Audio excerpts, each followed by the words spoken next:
Hi, Mary Ann. Hi, Pavaka. You good? I'm Okay. very good.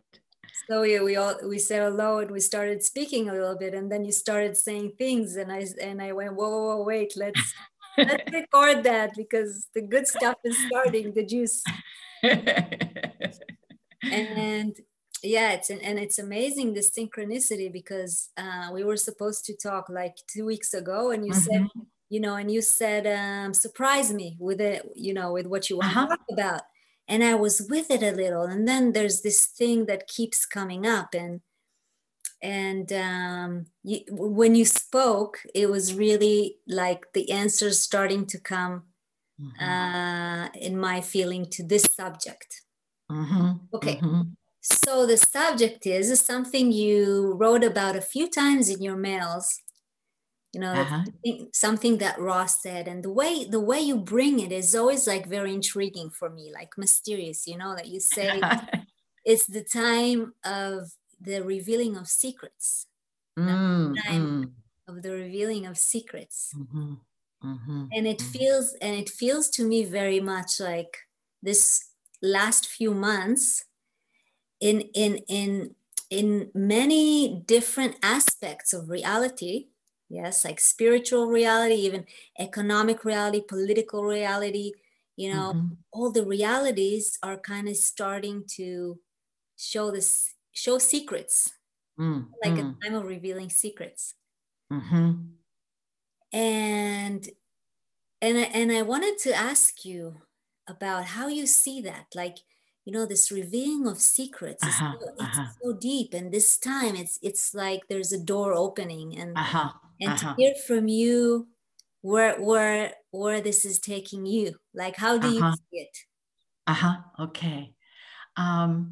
The revealing of secrets is from the 61st gate, and the 61st gate right now is a key that unlocks a lock for the evolution of humanity. It's all part of 2027 and that whole story, which I don't really want to get into right now. But since about, I think it was 1961, which is the first line of inner truth, was occult knowledge. It's like the revealing of secrets, the revealing of, what the mystics have said, all kinds of secrets. But it's the 61st gate is an individual gate. So it's not so much, I don't see it so much as collective secrets or tribal secrets. I feel it more as each unique person, and that we need to get to our own inner truth. And right now it's imperative for all of us really to get to that place inside ourselves that knows for us what's correct or not. Yeah. So for me, there is like this feeling, this whole, few months since this started with the corona, that reality is kind of like pushing us inside. And pushing us to revealing the secrets, each one, and whatever we need to go through. My mind had to go through conspiracies and all kinds of stuff. You're not alone. Yeah. And I'm a 5, so take it on, and really going through it really deeply. But just to see that it's all a hologram, and anyway, it's just archetypes of, it's all symbol. It's all symbol for what the mind is doing. The mind is the conspiracy, actually, the mind itself. And I feel like it's a time that really pushes into this, this revealing of secrets of reality itself, and this is what you were starting to speak about, and you said before, when I'm just in my house and I'm with myself, I just, and you started speaking about your experience, and that experience is in my feeling, in my experience, that like what I was waiting for my whole life, and all my spiritual quest, and it's like now it's happening in the same crazy. And so I felt like speaking to you about that, Yeah. because I feel your, you know, your vibration is always very strong for me and very awake and very inspiring. Mm-hmm. And when you said that about the secrets, I was like, interesting too. You know? So yeah, so on the, so you say it's more an individual thing that you see. And for me, inner truth was never inner truth before I started my experiment. What I thought was my inner truth and I was sharing was basically from my mind and all I had taken in from teachers and masters and gurus and mystics and, you know, all kinds of people, that I had taken all of that in and tried to live that. The spiritual matrix, I like to call it. And that's not inner truth, you know, for me. Yeah. And what I get to see now is that, you know, from truly, because I had done everything that I could possibly do before I had my reading with Ra to awaken, or whatever you want to call it. But I was still longing, and, you know, truly it was strategy and authority and being aware of my mind and its thinking, and also very much putting so much attention on waiting to respond, you know. So those things changed everything for me inside me. I mean, everything shifted, and it was almost as if the layers of conditioning broke away, and then this kind of blob that was Mary Ann kind of got more and more and more and more aligned into whoosh, this, you know. And it's not like I'm like this because I'm, you know, that's not me, but it's more like inside me, that's what is there. And from there, my inner truth is revealed to me, not from the mind, but from experiences. Yes. So the experience you were speaking about, the deepening of this experience now, since most of the time you're alone, which is the gift to many this time, you know, that we are. And so do you feel like speaking about that experience? It actually started showing itself, this deeper place that is my experience right now, started showing itself about, maybe 4 or 5 years ago. And it was very disconcerting because the only word I can use to describe it is nothing. Like, it felt like there was nothing, just nothing, like blank, nothing. And that was like, you know, my mind really came in then. What kind of a life is this? This isn't what you're supposed to live. On and on. You should have more friends. You should be going out more. You should blah, blah, blah, you know, the mind.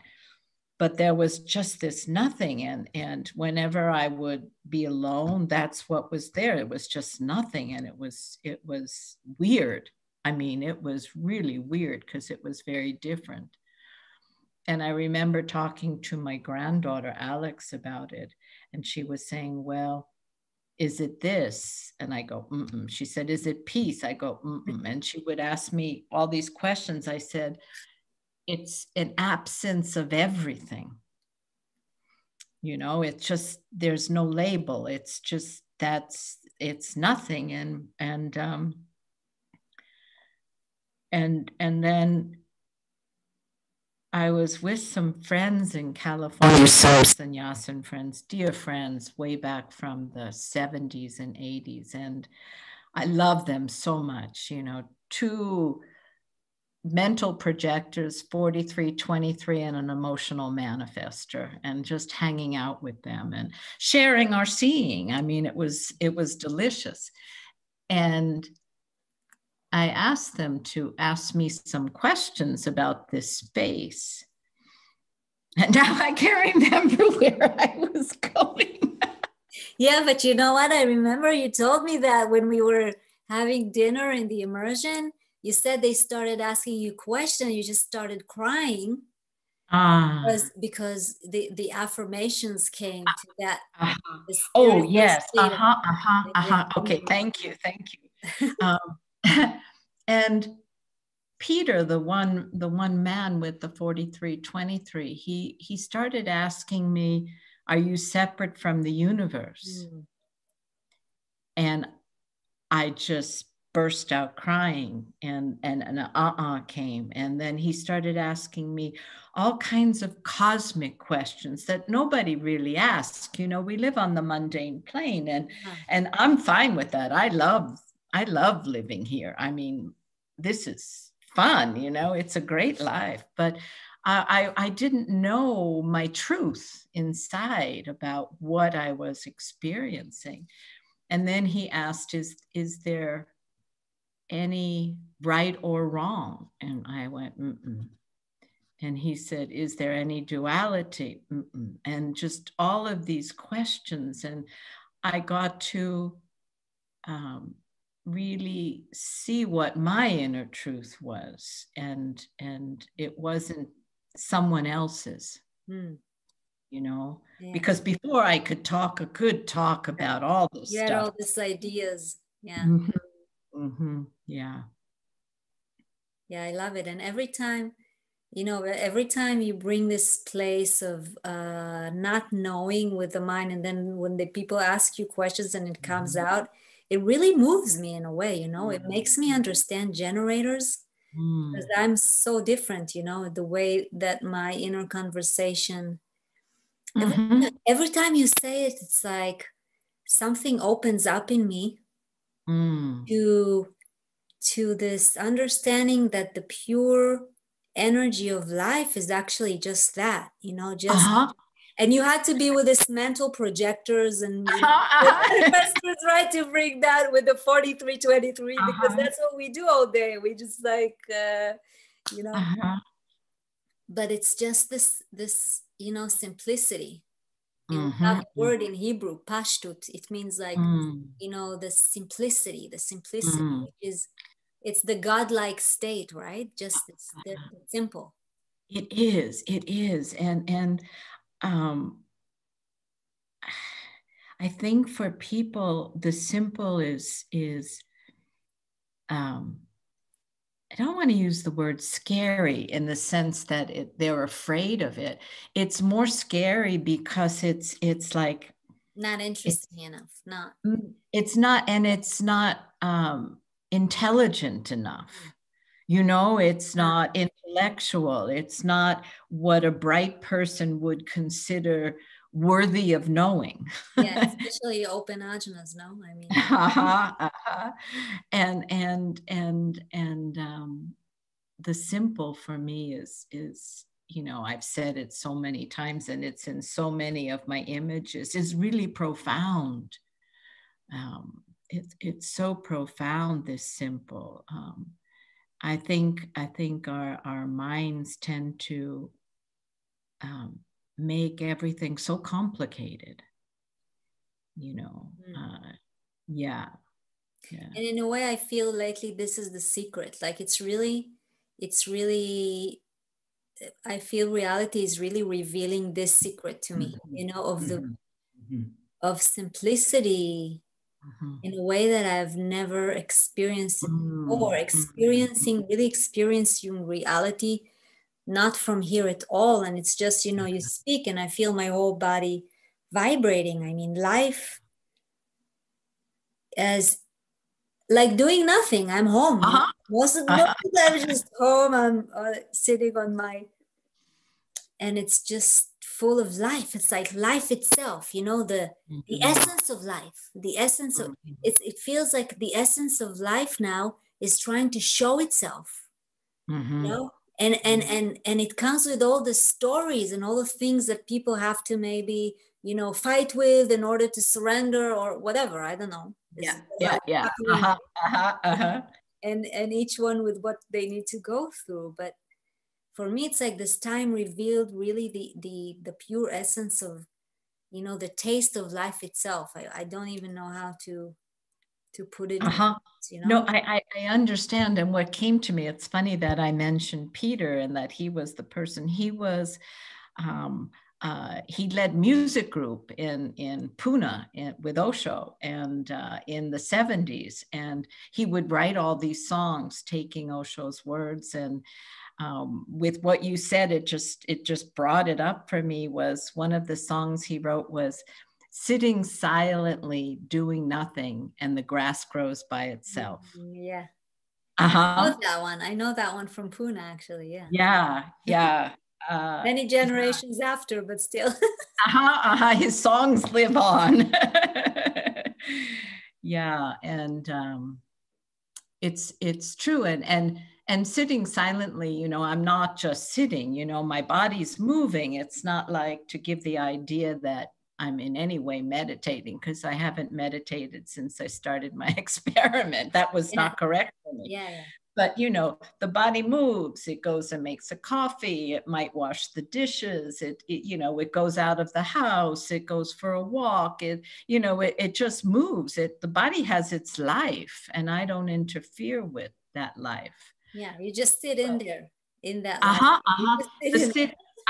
The sitting silently is more sitting inside this body as it's moving and having its life and watching it all. You know, it's just really watching it all. It's amazing. And I feel that when we can watch ourselves and live who we are and just be aware of this and letting it all unfold, then we can watch what's outside, what's happening in the world. Yes. You know, and how it's like lenses cleaning, you know. I had this few months I went through really like lenses. It's like I took in a lot of new lenses just to clean them so I can see the world in a different way.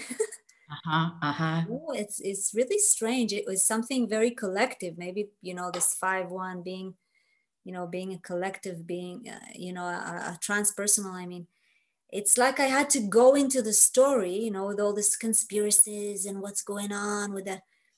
And I had to take it all in. It's very research. Yeah. Do my research right, really, to the max, but really this, you know, feelings and emotions and cleaning it and whatever, you know. And just to kind of get out in the end of this tunnel. You know, to the other side with a perspective on all of that. And really like kind of, I feel like humanity is, you know, there's all this spiritual talk about humanity birthing itself, but in a way, I feel like something in the collective consciousness is kind of birthing something new, you know, everything is really falling apart. And new structures, you know, finding themselves, you know, and we're watching it, but it's happening through us because we're the one watching it. So when you see it, you give it the I don't know the word in English. It's like when you see it, then it's there in reality, you know, like how quantum physics says, right? Like the witness changes, the particle is suddenly there. Yeah.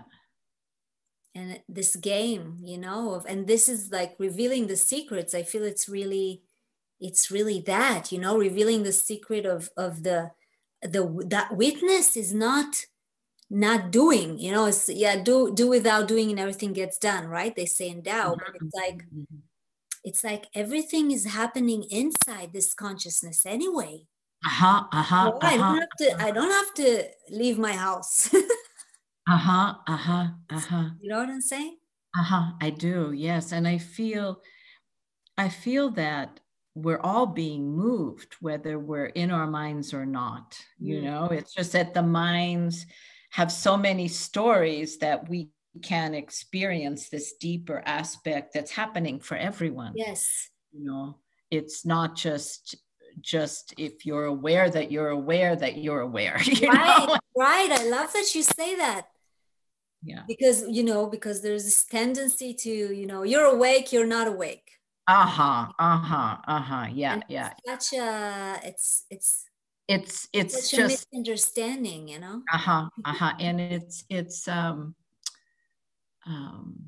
I just noticed I'm very dark. Let me see if the light comes and goes. Yeah, when you speak, that's what's it's happening. very mysterious. It's like it's perfect, and we'll leave it. We'll leave it.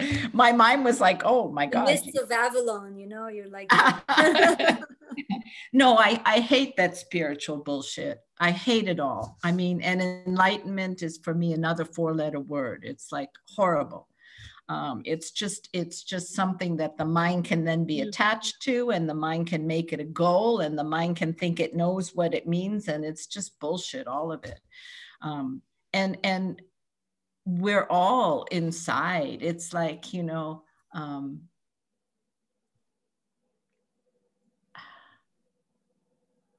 it's inside each and every one of us. It's just covered over, but it's there. That's it, and this whole comparing this one to that one, and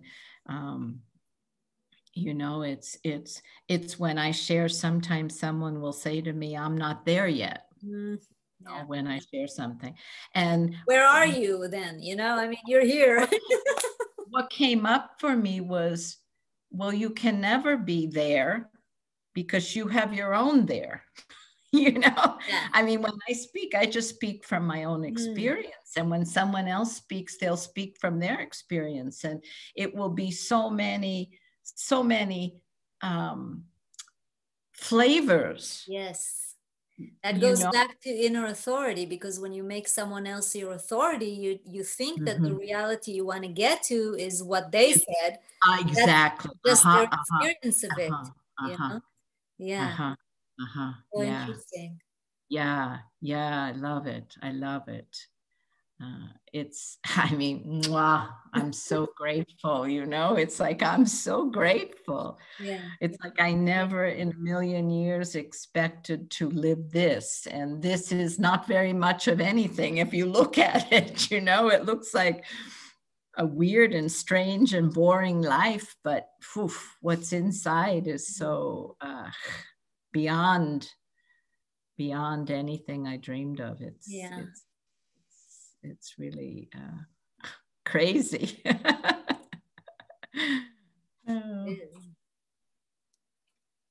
Yeah, I just felt that moment of I heard the recording that you sent maybe yesterday, and I just heard it like an hour ago, and suddenly I was watching as you were speaking, how I'm listening to you, and then there's that moment that I had to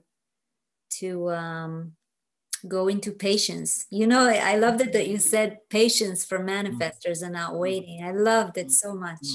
But I just saw that moment, like just the opportunities each time, and small opportunities to, stop and be here. That's the there we want to get to, that there we want to get to is always here. But it's just these opportunities to kind of,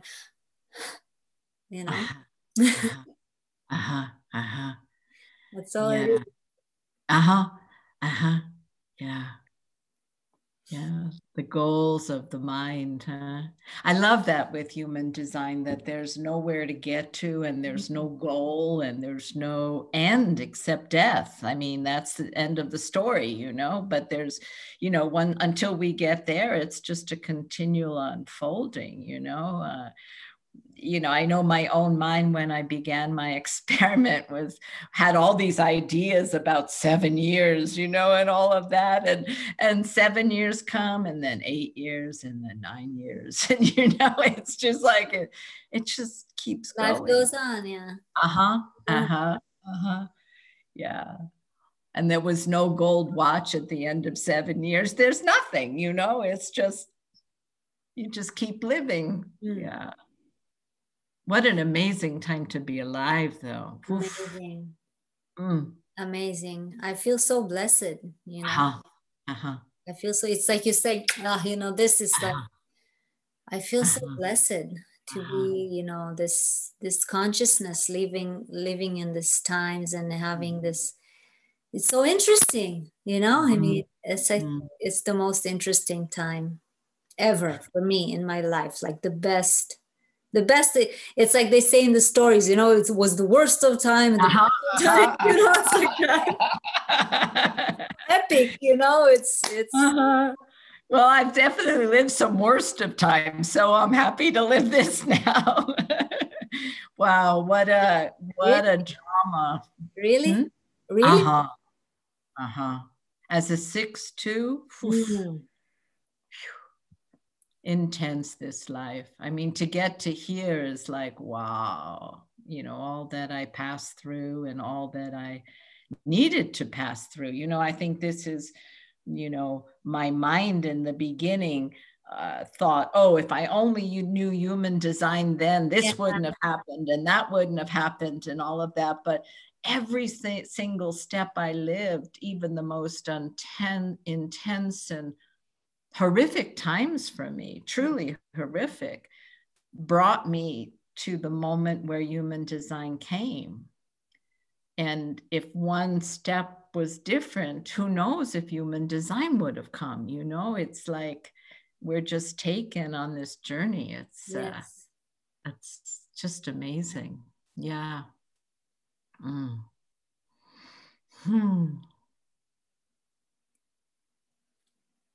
Secret of waiting. So, okay. So you see, my mind goes, okay, but what about the secrets? Tell me some secrets.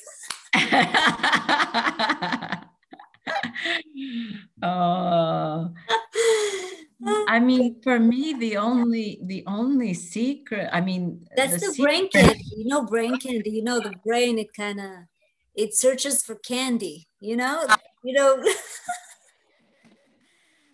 For me, the secret the biggest secret that was revealed is that, you know, that there's just nothing. I mean, the rest are just little. Yeah. That was huge, you know, and that, you know, that nothing is everything. And it's like, you know, I look at the universe so differently now, and I love my little dabbling in quantum mechanics and quantum physics because I'm reading the best book now. I think you would love it. It's called Punk Science. Yes.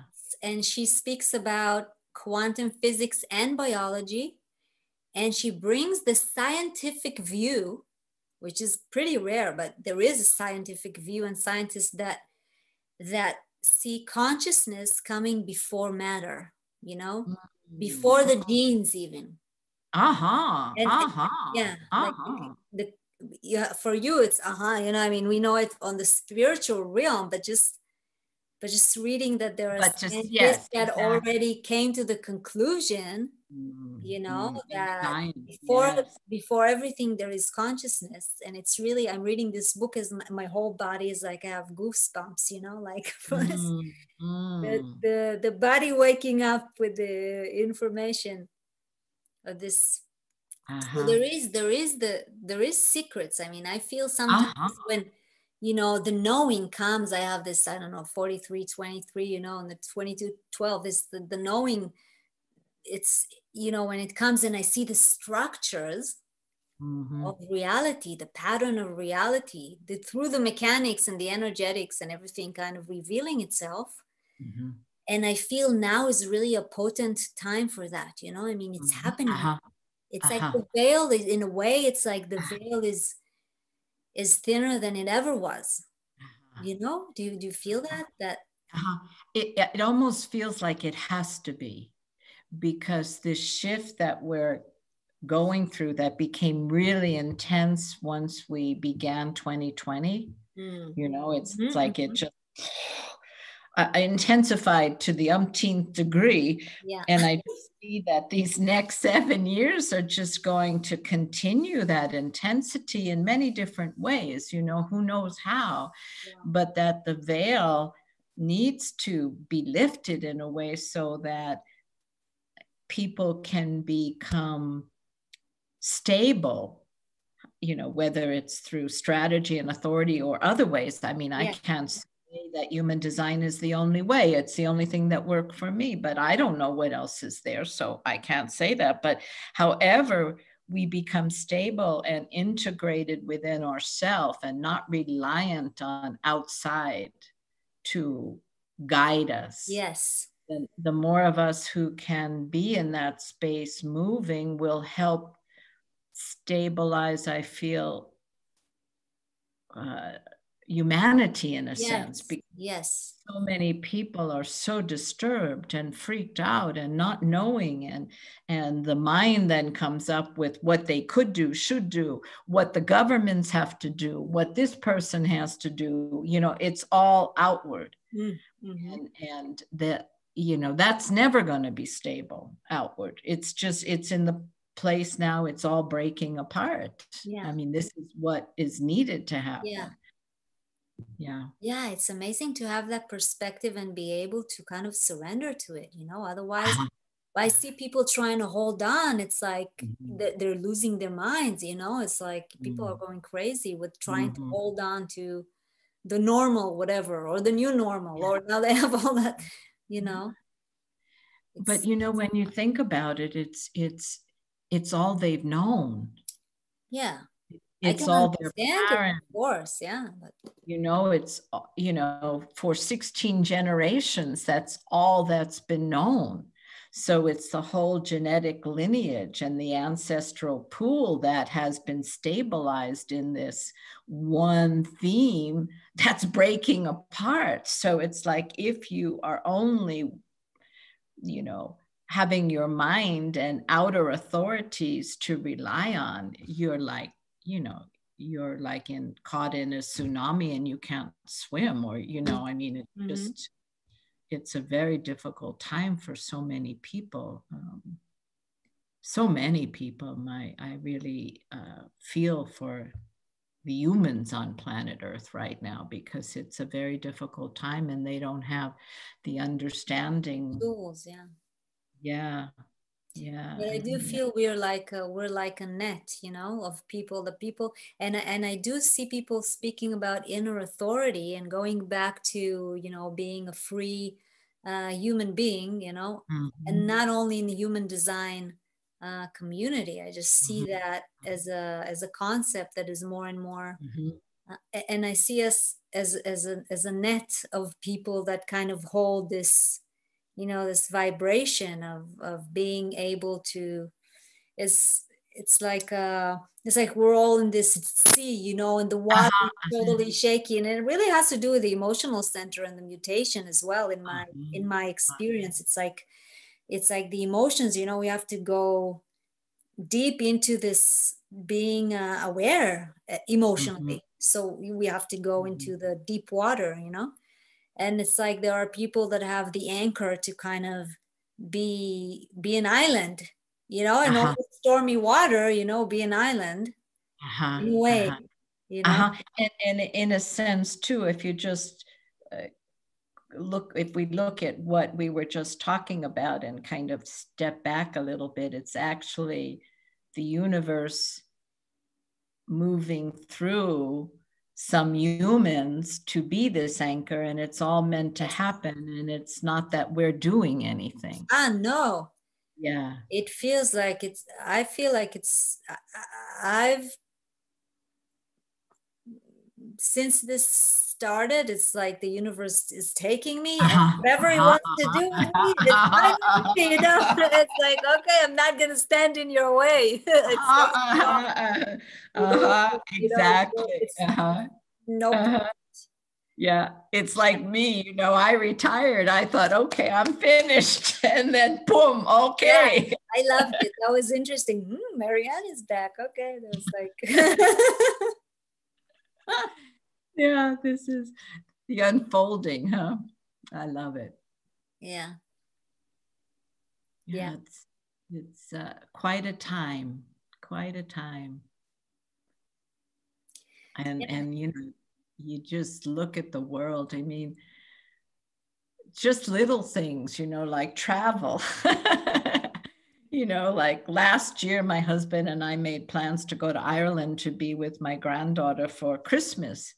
And then we were going to go to Switzerland, and then we were going to Egypt, and then we were coming to Israel for the Human Design International event. I mean, all of these things, you know, and it's like, well, okay, we can get into Ireland, we'll have to quarantine, and then we can go to Switzerland, but we'd have to quarantine again, and forget Egypt and forget Israel. And it's like, well, where can we, you know, it's like, it's so, I mean, I'm laughing when I'm looking at this. It's like, oh my God, it's like, it's crazy, you know. It's like, who knows if we even go? I mean, we don't know. Yeah. I mean, I think this is the beauty, and it's the absolute truth. I mean, this is, if we're talking about mysteries, one of the greatest mysteries revealed, I think, for everyone, whether they get it or not, is that we don't know. Yeah. We do not know anything. All we know is right now, you and I are here. That's it. Yeah, definitely. The rest is the unknown. And I think that this has showed itself so deeply during this time. And, you know, if we can't relax in the not knowing, I think that the inner disturbance and the mental disturbance and the emotional disturbance will just get greater and greater and greater, because the truth is we don't know, and we've never known, except the mind always thinks it knows. Yeah. They try to tell us that we can know, and that if we learn, we know, and if we go to the university and learn what they think they know, then we're going to know. Yes. Oh my goodness, the unraveling of the mental puzzle, huh? Yeah, and many people, you know, put all their energy into this. You know, they went to the academy, you know, to the, you know, university, whatever, and they made their, you know, they it's like people are really invested in that, you know, in knowing and having a plan and doing this and that by the plan. Oh, and totally. it can be devastating, huh, to kind of realize that it was all a lie in a way, you know. It's the lie of the mind. And it you know, that was one of the things that my mind did when I began my experiment. It wanted to throw my whole life out. It really did. It was like, well, that was all a lie. And it would have been different if I lived who I really am.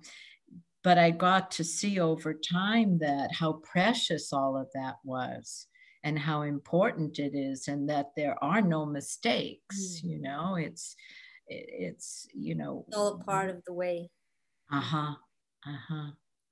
Yeah. And we're just really being taken on a journey, whether we know it or not, you know. And it's almost as if, you know, it's all written somehow, you know. I mean, we're like a star, or you know, another planet or galaxy, each of us, you know. It's like, except we have this amazing mind that is for me. I love my mind. I just love my mind, but it knows its place now, you know. I don't let it run me. And I'm no longer identified that my mind is I, you know, because I really thought it was my mind. Yeah. You know? Yeah. In a way it feels, you know, and, you know, Ross said always that this is for the children. And I look at my daughter, which is a reflector. So she kind of reflects everything, you know, that's happening. And it's very interesting to watch her. And I think, you know, this time of really breaking all this, all the structures that whatever we had to go through, and maybe this is true for each generation, you know, that you don't have to go through what they went through because they went through it and the consciousness knows it. Oh, okay, so, you know, but for them in a way it feels like there's going to be a different world.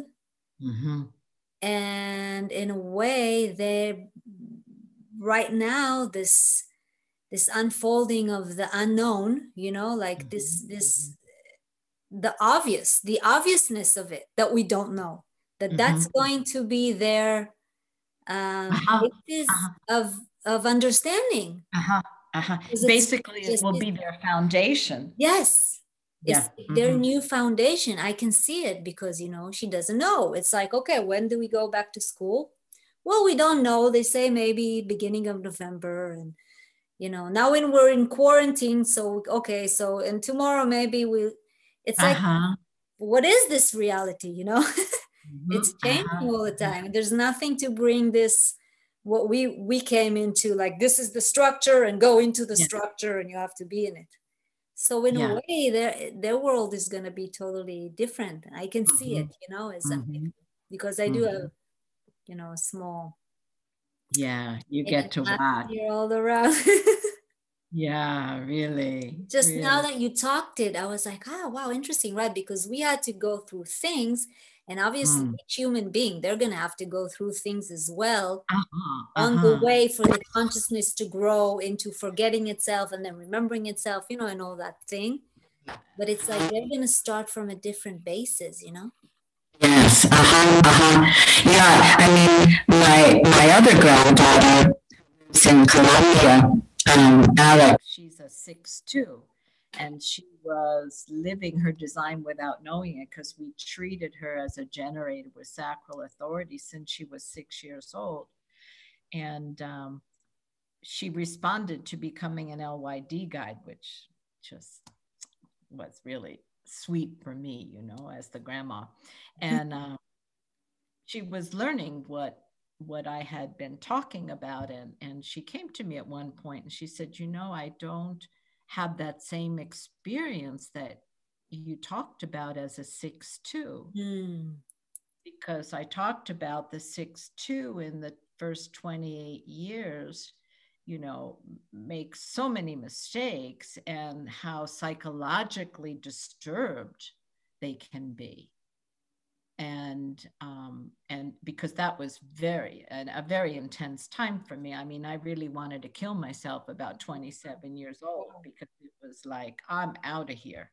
This is not my world. I mean, 6'2", it's really, it's a very intense time, those first 20 years. So what she said was, she said, I'm aware of all the trial and error I went through, but I didn't feel any psychological disturbance. That's amazing. And I can see that, you know, when a child is living this, they won't go through what we went through, you know, because it's a whole different foundation for their life. And as they become adults, and now she's 30 something, you know, it's like, it's just this whole different foundation. And the same with your daughter. Yeah. And that's the fruits also, you know, like the fruits of your work that you had. There's this, you know, generational thing when you, as a grandmother, you know, when you do your inner work, whatever we want to call it, but you know, you walk the way, and then your children are going to be, and the grandchildren. Yeah, I can imagine this is really like the sweet fruits, you know, of your labor. So beautiful. You speak it, and I can, you know, I can feel this generational thing when, like, there's a saying in Hebrew that if a father, you know, fathers eat fruit before, you know, fruit before it's really ripe. What is it called in English? And then the teeth of the children are, you know, when you eat a fruit and it's not good, your teeth are like, there's this thing, you know, like what you know, what the fathers will eat, the children. So it goes the other way around as well, right? So when you plant the seed and you water it, and then the fruits come of the generational, you know, changing, you know, watching it and watching, it's like your karma, you know, when you, you know, you, I heard you speak about karma in one of the immersions, maybe the ones that was the last one in Sedona. You said about all these people in your life that you had to kind of go through things with, but you know, it was closing your karma, you know. That's my dad. Yeah. Yeah, who is talking about it, right? She heard on cue. Daughter shows so up. She came to tell me that my son is on the phone. I said, like, he's 18, he can manage, you know. Anyway, and so that's sweet, you know. So you were speaking, and I can see how, you know, you dealing with your own karma, especially as a 6-2, because 6-2, you know, is transpersonal. And then there's this 6-2 granddaughter, and it's like she doesn't have your karma, you know, because usually we take on, because if you know, if I don't do the work, then my children will have my things as well, and the other, and it just gets worse and worse, or it can get better and better, you know. You were speaking, and I can feel that, you know, that family, that I think the genetics speaking, you know. Yeah, the genetic conditioning hasn't been passed on. Yes. and it has been cleansed as well. And then it changes. Yeah. I feel that's such a great word, clean, you know. I feel that when we get to live who we are and you know, move through life from that space of integrity within, that it's so clean, Yes. It's clean with others, it's clean with oneself. It's just something that's really, I love that word. Yeah. Clean. I remember with Ra one time we were hanging out, and you know, I love manifestors. I just love manifestors because they're so powerful. I mean, there's this power in a manifestor who's living as a manifestor that I don't have. That's not me, but I have the power of my sacral in response. So I can meet energetically a manifestor without getting overridden. You know what I mean? And also knowing my place energetically with a manifestor, you know. It's like, so anyway, I was hanging with Ra, and he just looked at me at one point and said, "It's so clean with you." Right. Just so clean, because we're not laying a trip on each other, not dumping a whole bag of things we think the other should be on top of the other, you know. It's just one individual with another. And I can't take anything else anymore, you know. It's like it's nothing else can, because if something is not like that, it's not for me. Because we want, you know, if I just want to be who I am, you know. If you can handle it, okay, and then you be who you are, and you know, and we can have some fun. Yeah, I kid around because, you know, when I first began my experiment, I was a sannyasin, so I had all these friends, you know. I mean, so many friends, and we'd party and we'd dance and celebrate and all of the stuff, and it's like they're all gone. You know, a few. But what I love is that, you know, I have me, and that's who I truly love celebrating with, is myself. You know, it's like this. Yeah, it's quite something. Wow, Mary Ann. An hour flew by, you know, like like the wind. I always love our time together. It just goes. I know, and I missed you. We haven't talked for a while. I was like, yeah, I talked to Mary Ann today. I love when you contact me and ask, you want to, you know, get together and do a recording. And then I have always such a strong I mean, so far, been very strong. Yeah. So, and this is so beautiful because it's always pearls with you, you know, it's like when you speak, it's giving people pearls to take in their daily life and kind of, you know, remember. They can see the pearl and they can remember. That's how I feel, that when you speak, and it doesn't matter what you're saying, it's just whatever you're saying, there's this energy when you speak. This is just this space of being that speaks, you know, for the words, and it's really felt through the words and the vibrations, you know. I mean, I hear you. It's not the words, it's you. And yeah, and the fact that people can get that, they can hear that, they can get that initiation from you. I love it. So thank you for saying. Mwah, mwah, mwah. Till next time. Yes. Bye, Sabaka.